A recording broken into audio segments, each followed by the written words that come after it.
Hey, good morning students. You all are welcome to my YouTube channel. Students, हम लोग अपनी Python programming series में functions पढ़ रहे थे। लास्ट क्लास मैंने आपको सिखाया था कि how to create a user defined function, मतलब आप खुद का यूजर डिफाइंड फंक्शन कैसे बना सकते हो।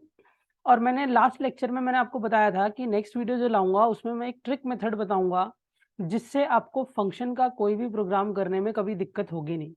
तो आज की जो वीडियो है वो ट्रिक के ऊपर है। हाँ, बट स्टूडेंट्स, ये जो ट्रिक मेथड है ये तभी एलिजिबल हो पाएगा जब आपको वो प्रोग्राम नॉर्मली आता होगा। जैसे मैं आपको कोई भी एक प्रोग्राम बोलता हूँ, जैसे फैक्टोरियल ऑफ अ नंबर की बात करते हैं, ठीक है। अब फैक्टोरियल ऑफ अ नंबर का कोड अगर मुझे नॉर्मली करना नहीं आता, मतलब विदाउट फंक्शन नहीं करना आता, तो भाई फंक्शन से करना तो ऑलमोस्ट इम्पॉसिबल है ना। हाँ, बट अगर आपको वो नॉर्मली आता है कि बिना फंक्शन के ये कोड ऐसे होगा, तो फंक्शन से उसे कैसे कन्वर्ट करना है उसके लिए मैं आज आपको ट्रिक बताऊंगा। क्या मेथड, और ये ट्रिक हर क्वेश्चन पे काम करती है, हर क्वेश्चन पे। चाहे आप कोई भी क्वेश्चन, एक पर्टिकुलर क्वेश्चन की बात नहीं कर रहा मैं, हर क्वेश्चन पे एलिजिबल रहेगी ये ट्रिक, ठीक है। तो चलते हैं हम अपनी कोडिंग स्क्रीन पे, ठीक है। सबसे पहले आज की हेडिंग हेडिंग है आज की, आज मैं आपको सिखाऊंगा यूज कुछ सैंपल क्वेश्चंस लेके यूजर डिफाइंड फंक्शंस बनाने के लिए, और उसी में मैं आपको ट्रिक भी बताऊंगा। Sample questions for creating user defined functions, ठीक है स्टूडेंट्स। अब एक सैंपल क्वेश्चन से स्टार्ट करते हैं। देखो, सबसे पहला क्वेश्चन हम पकड़ते हैं, मान लो कोई भी एक सैंपल क्वेश्चन पकड़ते हैं। जैसे मैं करता हूं सिंपल इंटरेस्ट, ठीक है। अब सिंपल इंटरेस्ट का कोड पहले तो मैं आपको नॉर्मली बना के दिखाता हूं कि बिना फंक्शन के अगर ये कोड बनाते तो कैसे होता। क्वेश्चन है वैप टू एंटर, या सीधा कैलकुलेट लिखता हूं, कैलकुलेट सिंपल इंटरेस्ट, ठीक है। अब इसमें PRT बाय 100 फॉर्मूला होता है, principal into rate into time divided by 100। तो नॉर्मली कोड को कैसे करते हैं, P is equals to int input enter the principal amount, ठीक है। प्रिंसिपल हो गया, ऐसे ही मैं रेट एंटर करा लेता हूं, और ऐसे ही मैं टाइम एंटर करा लेता हूं। यहां लिखता हूं एंटर द रेट और एंटर द टाइम, ठीक है। और वेरिएबल यहां चेंज कर देता हूं R और T,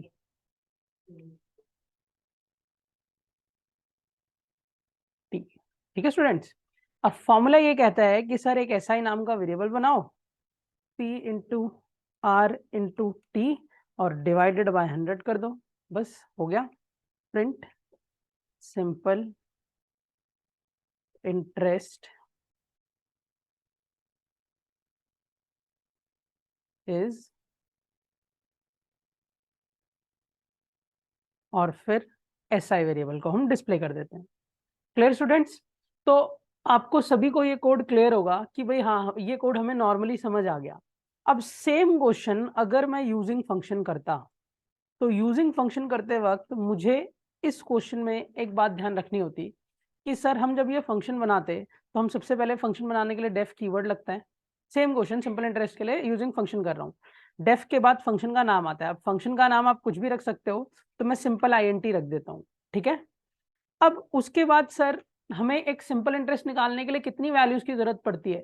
लॉजिकली बच्चा ये सोचेगा कि कितनी वैल्यूज की जरूरत पड़ती है, तो वो कहेगा दो तीन वैल्यूज की, एक प्रिंसिपल, रेट और टाइम। तो उसके लिए तीन वेरिएबल बनाते हैं, PR और T बनाए, ठीक है। फिर SI is equals to P into R, sorry capital P into R into T और होल डिवाइडेड बाय 100, ठीक है। और फिर प्रिंट कर दिया स्टूडेंट्स क्या, सिंपल इंटरेस्ट इज SI कर दिया स्टूडेंट्स, ठीक है भाई। मेन में गए, मतलब मेन फंक्शन, मेन प्रोग्राम में वही PRT को एंटर किया। मैं यहाँ से कॉपी पेस्ट कर लेता हूँ ताकि ज्यादा टाइम वेस्ट ना हो हमारा। देन फंक्शन को कॉल करते हैं हम, simple INT P R T। अब भाई ये कोड जब रन करेंगे तो चल जाएगा, और पी की वैल्यू कैपिटल पी में जाएगी, आर और टी, ठीक है। तो कोड हमने बना लिया, बट सर फिर इसमें ट्रिक क्या थी, मैं आपको ट्रिक बताता हूँ स्टूडेंट्स। कोई भी क्वेश्चन हो, कोई भी क्वेश्चन, अब मैं इसे इरेज कर रहा हूँ, कोई भी क्वेश्चन हो, अगर आपको उसे फंक्शन से बनाना है, जैसे ये तो बड़ा सिंपल सा कोड था, तो यहाँ तो बनाना बहुत इजी है, अगर आप ट्रिक के बिना भी करोगे तो भी आपको लगेगा हाँ यार आसान काम है ये तो। बट अगर क्वेश्चन थोड़ा कॉम्प्लिकेटेड हो जाता है, या थोड़ा बड़ा हो जाता है, या लूप्स का कंसेप्ट आने लगता है फंक्शन के अंदर, तो फिर वहां पे बच्चे को ये कंफ्यूजन होती है कि लूप को बाहर बनाऊं, कहाँ बनाऊं, कैसे चलाऊं। मैं आपको एक छोटी सी ट्रिक बता रहा हूँ। फंक्शन बनाते वक्त सबसे पहले डेफ कीवर्ड लगता है, भाई यहाँ पे भी डेफ कीवर्ड लगेगा, फंक्शन का नाम आता है, ठीक है, ये तीन चीजें तो कांस्टेंट है। अब ये सवाल कि सर पैरामीटर लिस्ट, कभी कभी कंफ्यूजन होती है कि पैरामीटर लिस्ट में हम कितने वेरिएबल बनाएं, क्योंकि किसी किसी कोड में सम नाम का वेरिएबल भी बनता है, तो क्या उसको भी पैरामीटर लिस्ट में रखना है? जैसे हम करते हैं कि 2 नंबर एंटर करो और दोनों का सम फाइंड करो, तो क्या सम वेरिएबल जो तीसरा वेरिएबल बनता है उसको भी पैरामीटर लिस्ट में रखना है? नहीं स्टूडेंट्स, पैरामीटर लिस्ट की एक ट्रिक बता रहा हूं। आपके कोड में आप अपने कोड को नॉर्मली सोचो, जैसे अब इधर तो मैंने नॉर्मली कोड कर दिया है, जैसे सिंपल इंटरेस्ट का कोड है। अब हमने क्या करना है, नॉर्मली अपने माइंड में उस कोड को सोचना है कि भाई अगर मैं सिंपल इंटरेस्ट का कोड विदाउट फंक्शन करता तो मुझे इनपुट कितने करने होते हैं। इनपुट कितने हो रहे हैं? 3। और ये ट्रिक हर क्वेश्चन के लिए एलिजिबल है, आप कोई भी क्वेश्चन करो, देखो अभी मैं चेंज करके दिखाऊंगा, इफ एल्स भी लाऊंगा, लूप भी लाऊंगा, और देखना सब में चलेगी ये। कोड में इनपुट कितने करने हैं? इनपुट हमें 3 करने हैं, पी आर और टी, पी आर टी। तो इधर भी पैरामीटर कितने होंगे? 3। अब 3 पैरामीटर कुछ भी हो सकते हैं, जरूरी नहीं हो पी आर टी हो, मैं एक्स वाई जेड बना लेता हूं, X comma Y comma Z, but parameter 3 ही होंगे। क्यों? क्योंकि जब हम सिंपल इंटरेस्ट का कोड नॉर्मली करते हैं तो उसमें इनपुट 3 करते हैं हम। अब उसके बाद एसआई बने या कितने भी बने, हमें उससे फर्क नहीं पड़ता, इनपुट से हमें फर्क पड़ता है कि इनपुट कितने हो रहे हैं। ठीक, तो मैंने S I P R T Y S I के लिए पैरामीटर नहीं बनाया, जो इनपुट थे उनके लिए 3 पैरामीटर बना लिया, एक्स वाई जेड। उसके बाद अब भाई नॉर्मली कोड को फिर सोचो। अब आपको पता है ना, हर प्रोग्राम में पहले इनपुट होता है, उसके बाद ही कुछ काम होता है, हर प्रोग्राम का ये रूल है, बिना इनपुट के कुछ कर नहीं सकते आप। तो इनपुट कराने के बाद आप जो भी कोड करते हो उसको एग्जैक्ट उठा के एंड तक कॉपी पेस्ट कर दो। मैंने भी क्या करा, एग्जैक्ट उठा के इंडेंटेड एंड तक कॉपी पेस्ट कर दिया। हाँ, बट मेरे जो वेरिएबल है पीआरटी, उसकी जगह मैं फंक्शन के वेरिएबल यूज करूंगा, X into Y into Z. Clear हुई बात स्टूडेंट्स? इनपुट के बाद का सारा कोड एग्जैक्ट कॉपी कर देना आपको, एग्जैक्ट। हाँ, बस पैरामीटर में जो आपने वेरिएबल लिए हैं उसी को यूज करना है, ठीक। और ये ट्रिक आपको किसी भी क्वेश्चन के लिए एलिजिबल रहती है। अब देखो, अब करना क्या है, बस मेन प्रोग्राम में आओ, जो बचा हुआ कोड था जिसको आपने मिस किया था, देखो आपने मिस में क्या मिस किया था, ये तो सारा लिख ही दिया। अब मिस क्या हुआ था इनपुट का, तो वो इनपुट वाला नीचे लिखो और कॉलिंग कर दो फंक्शन की, ठीक। मैं लिखता हूँ सिंपल INT और उसमें भेज देता हूँ P, R, T।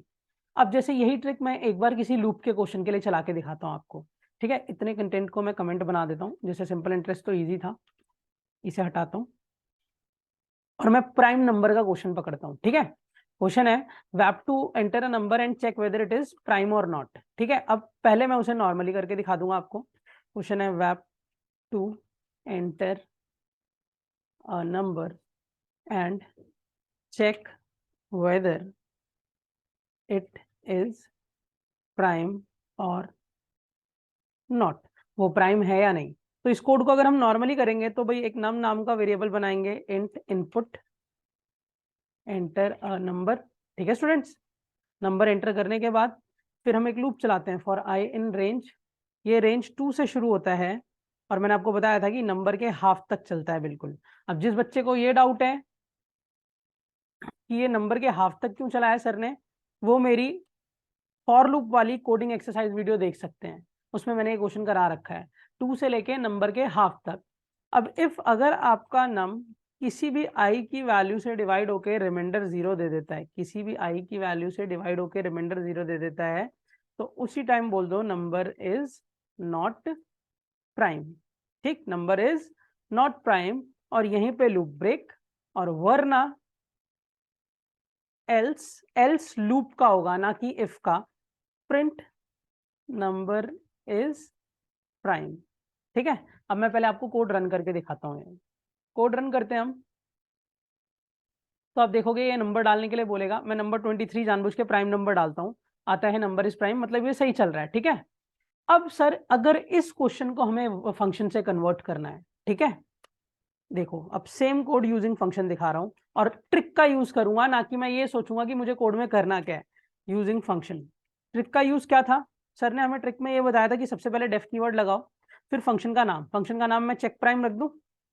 अब पैरामीटर लिस्ट, सबसे बड़ी दिक्कत कि पैरामीटर लिस्ट में क्या डालें सर, कितनी वैल्यूज डालें। अब कोड को फिर से देखो, इनपुट कितने हो रहे स्टूडेंट्स, सिर्फ एक हो रहा है, तो यहाँ पैरामीटर भी कितने आएंगे स्टूडेंट्स, सिर्फ एक, मैंने लिख दिया n, लिखा।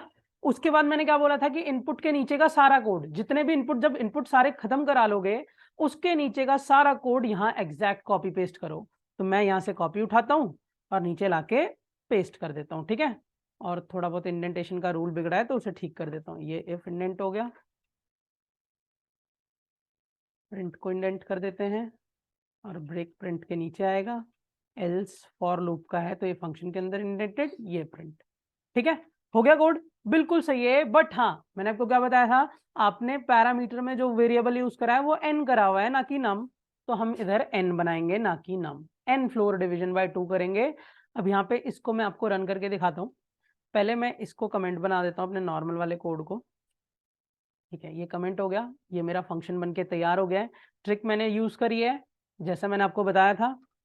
मेन प्रोग्राम में गए, मेन प्रोग्राम में जाके आपको करना क्या है, एक नंबर एंटर कराना है, num is equals to int input enter a number।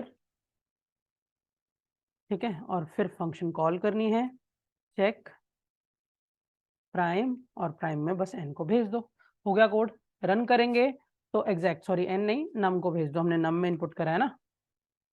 Run करेंगे कोड, आप देखना एक्यूरेट आंसर चलेगा। रन करते हैं, फिर से 23 डालता हूँ, नंबर इस प्राइम आता है, चेंज करके कुछ और डालता हूँ, तो जैसे 14 डालता हूँ, नंबर इज नॉट प्राइम आएगा। क्लियर है बात? एक और क्वेश्चन पे ट्रिक मेथड चला के देखें, देखते हैं, इसे भी कमेंट करते हैं। कंट्रोल वी, क्वेश्चन है, मान लो फैक्टोरियल वाला करें। क्वेश्चन है web two enter a number and find its factorial. ठीक है, पहले ये कोड मैं आपको नॉर्मली दिखा देता हूँ। नॉर्मली ये कोड कैसे होता है भाई, num is equals to int input enter a number. ठीक है, एक नंबर एंटर हो जाता है, फिर एक फैक्ट नाम का वेरिएबल बनता है जिसकी by default value 1 for I in range, जो आपके नम से शुरू होके कॉमा 0 लिखेंगे तो 1 तक चलेगा, कॉमा हर बार एक एक कम होता रहेगा। ठीक है, और fact into is equals to i, और लूप से बाहर आके हम प्रिंट कर देते हैं that is factorial is comma fact. Bracket की थोड़ी मिस्टेक हो गई है तो मैं इसे ठीक कर देता हूँ। ठीक है, कोड को रन करते हैं, ये कोड हमें एक नंबर का फैक्टोरियल निकाल के दे देगा। जैसे कि मैं 5 लिखता हूँ या 7 लिखता हूँ तो 7 का फैक्टोरियल 5040 परफेक्ट है। ठीक है, अब यही क्वेश्चन सर यूजिंग फंक्शन करना है, तो क्या था, यूजिंग फंक्शन।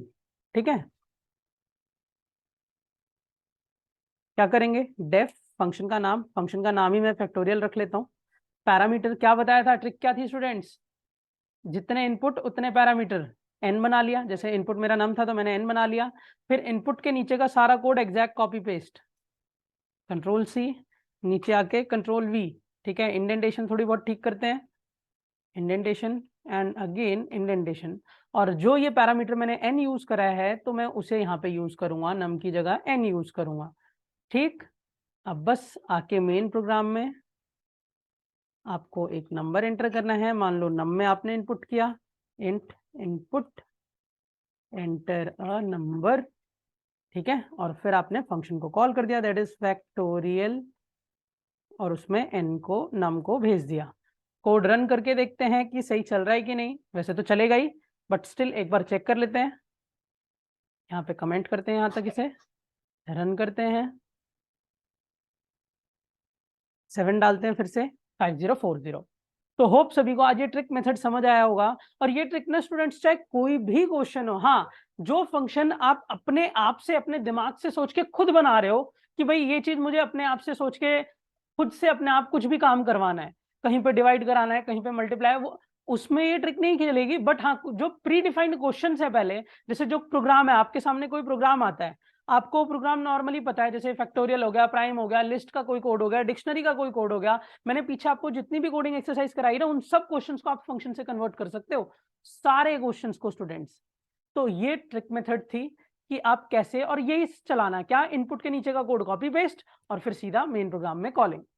ठीक है, तो अब आज मैंने आपको ट्रिक मेथड बता दिया कि आप कैसे एक फंक्शन, यूजर डिफाइंड फंक्शन बना सकते हो इस मेथड का यूज करके। आगे नेक्स्ट 2 लेक्चर जो आएंगे वो कोडिंग एक्सरसाइज होगी फंक्शन पे, जिसमें मैं कुछ फंक्शंस, लूप्स, लिस्ट इनके कवर करूंगा, और एक कोडिंग एक्सरसाइज में डिक्शनरी और स्ट्रिंग के क्वेश्चंस कवर करूंगा यूजिंग फंक्शन। फिर हम आगे फर्दर फंक्शंस के टॉपिक पढ़ेंगे। ठीक है स्टूडेंट्स, आज के लिए इतना ही। Till then keep watching and keep learning. Thank you, have a nice day everyone.